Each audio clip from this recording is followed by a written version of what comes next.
So oras sa mga boss, may ginagawa na naman tayo ngayon na Sniper 155. So sobrang ingay ng makina niya mga boss. So step by step ganito lang yung gagawin natin mga boss. Panoorin nyo lang yung video natin kung paano natin ginawa itong motor na to.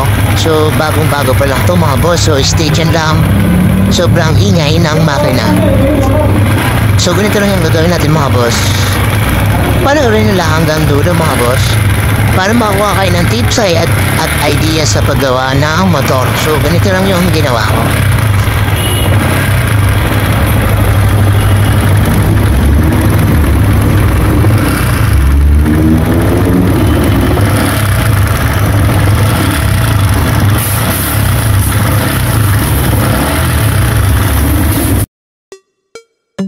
So ito na nga pala mga boss na baklas ko yung cylinder head. Bali ginamitan ko siya ng 0.44 pumasok yung filler gauge natin. So ang laki ng clearance na pumasok dito mga boss. Tapos nung binaklas ko kasi ito, ang nangyari dito yung intake valve niya, yung rocker arm sutupod. Nung binaklas ko siya, lumaki yung clearance, naging 0.45. So maingay talaga yung valve clearance kung sakaling ganito. So ito double check na lang natin yung cylinder head kung sakali. Papaklasin natin yung mga rocker arm ito mga boss. Yung mga parts nito, yung parts ng cylinder head para makita natin kung ano yung diferensya nito sa loob.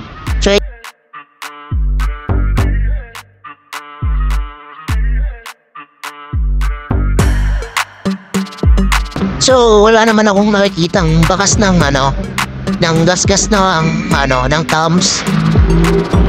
Tapos yung sa may valve niya, wala naman siyang hindi naman siya pit-pit.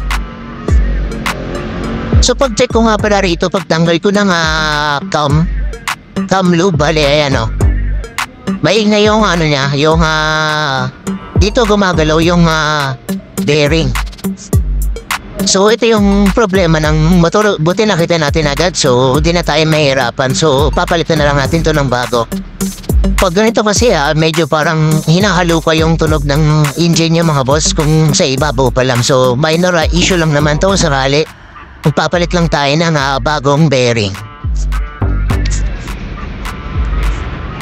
So step by step papalitan natin yung bearing mga boss. So ganito lang yung discarding ginawa ko. Panoorin nyo lang.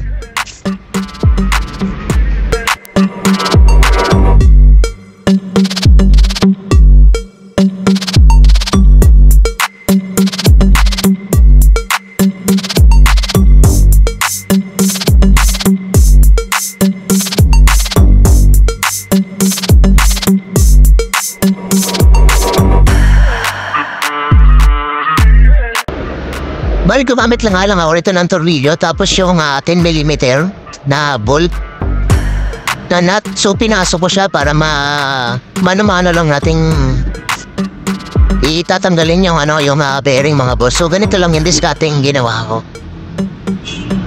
So sasangatan niya ng flat screw tapos yung nut para nakapasok sa loob. Bali ito yung magiging puller natin para matanggal natin yung bearing.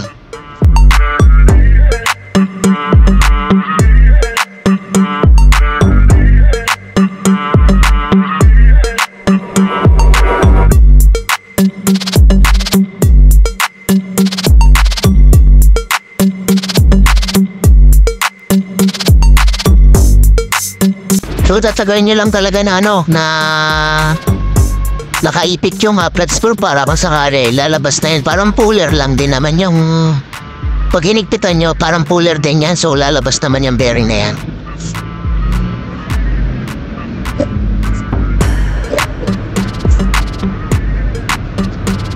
So ganyan lang, napakaganda, napakadali lang ang discarding ginawa natin. So ganyan lang yung discarding ginawa kong sakal para hindi na kayo mahirapan maghanap pa ng tools na itong baklas.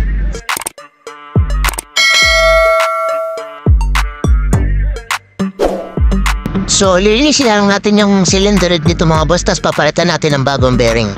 Tapos nalinis ko na nga pala yung mga pyesa nito sa loob, yung rocker arm, cam lube at saka yung mga pin. So nalinis ko na siya. So sineparate ko na yung parts na to mga boss. So pupuin na lang natin itong cylinder head para kung sakali matapos na yung ginagawa natin. So stay tuned lang mga boss.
So nakabit ko na nga pala mga boss yung kamis bracket. Bale, eto nga pala yung timing niya mga boss oh.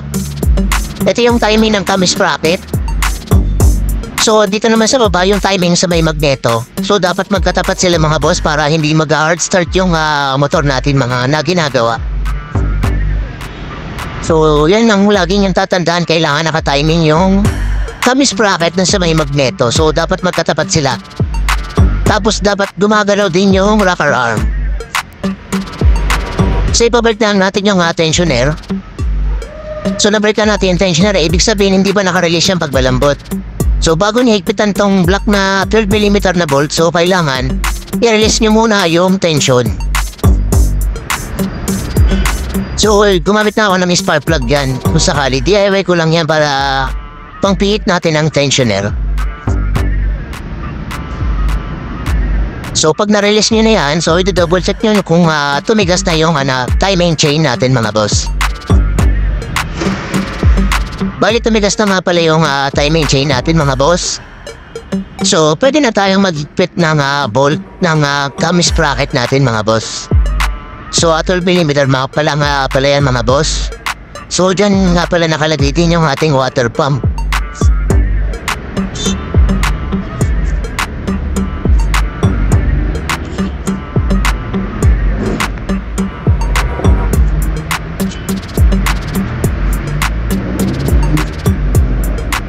So yung bolt na yan, yung block na 12mm na yan, dapat nakapasok dyan yung dulo ng water pump.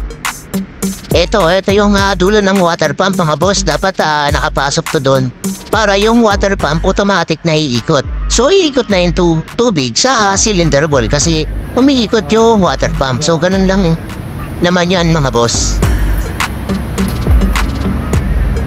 So iti-testing na lang natin to mga boss yung motor. So nakabit na natin lahat ng dapat natin kabit. So magbiblend na lang tayo ng coolant, tapos papaanda rin na lang natin yung motor.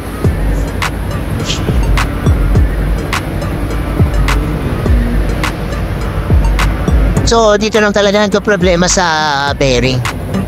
So okay, goods na to. Pwede na ibiyahe ng malaya yung motor. So obserbahan na lang natin yung coolant. So magbibili tayo ng coolant. Dito lang talaga siya nagka-problema sa bearing. Ayan o.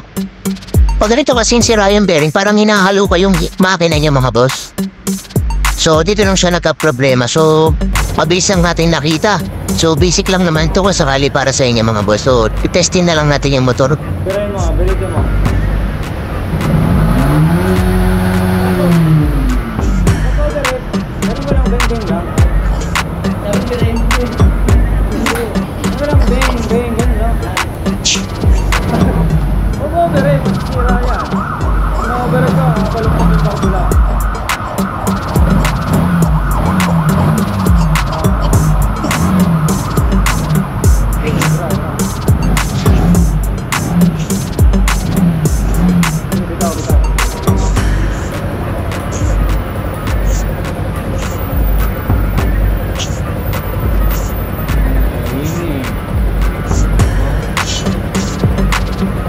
So tahimik niya yung motor na sir, doon lang talaga nagka-problema sa cam bearing. So ibabalik ka lang natin yung mga flarings nito mga boss, mga side flarings, tsaka yung araro niya.